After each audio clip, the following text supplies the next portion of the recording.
Assalamualaikum warahmatullahi wabarakatuh. Halo semuanya, perkenalkan nama saya Raffi Budiman. Saya merupakan mahasiswa aktif jurusan akuntansi 2024. Nah, kali ini saya akan membahas topik yang sangat penting di era digital saat ini, yaitu strategi bisnis berbasis digital.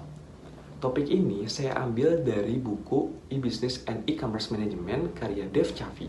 Teman-teman tahu nggak sih apa itu strategi bisnis berbasis digital?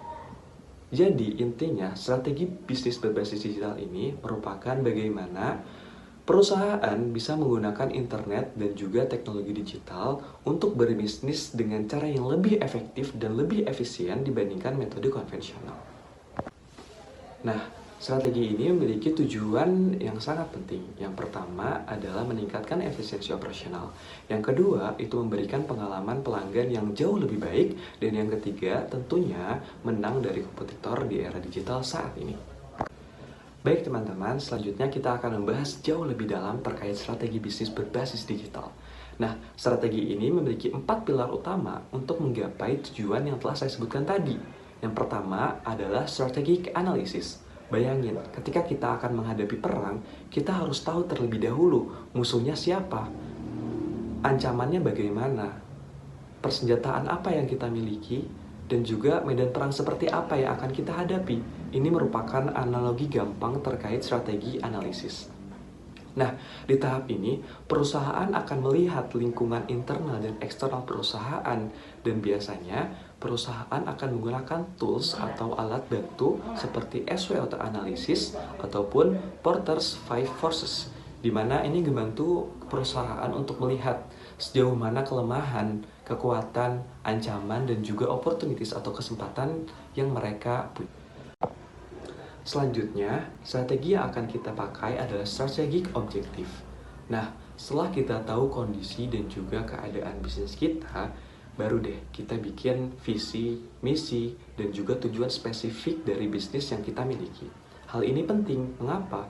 Karena bisnis tanpa tujuan itu seperti naik mobil tapi tanpa arah. Nah, teman-teman, contoh dari strategic objective ini, misalkan kami ingin meningkatkan 30% pengguna aplikasi dalam 6 bulan ke depan lewat kampanye digital. Ini merupakan salah satu tujuan yang spesifik dan terukur. Nah, di strategic objektif ini, biasanya perusahaan akan menggunakan tools atau alat bantu seperti strategic process model untuk bisa melihat dan juga bisa mengukur tujuan-tujuan bisnis yang lebih terarah. Strategi selanjutnya adalah strategi definition. Ini bagian yang paling seru. Mengapa? Karena perusahaan akan menentukan model bisnis seperti apa yang akan mereka jalani, termasuk juga platform digital apa yang akan mereka gunakan dan juga pasar seperti apa yang akan mereka tuju.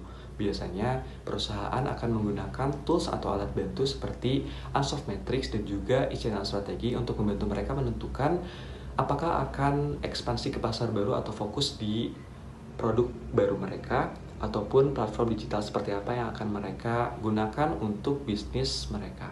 Nah, strategi yang terakhir adalah strategi implementation. Setelah perusahaan menyusun strategi-strategi sebelumnya, di sini waktunya perusahaan itu action. Nah, biasanya perusahaan akan menggunakan tools atau alat bantu yang mereka gunakan seperti e-marketing, SCM, dan juga manajemen perubahan. Ini membantu mereka untuk bisa menyempurnakan kembali strategi-strategi yang akan diimplementasikan berikutnya. Nah, teman-teman, setelah kita mengetahui lebih dalam terkait strategi bisnis berbasis digital, kita makin paham bahwasannya strategi ini merupakan kunci dalam menghadapi persaingan di era digital saat ini.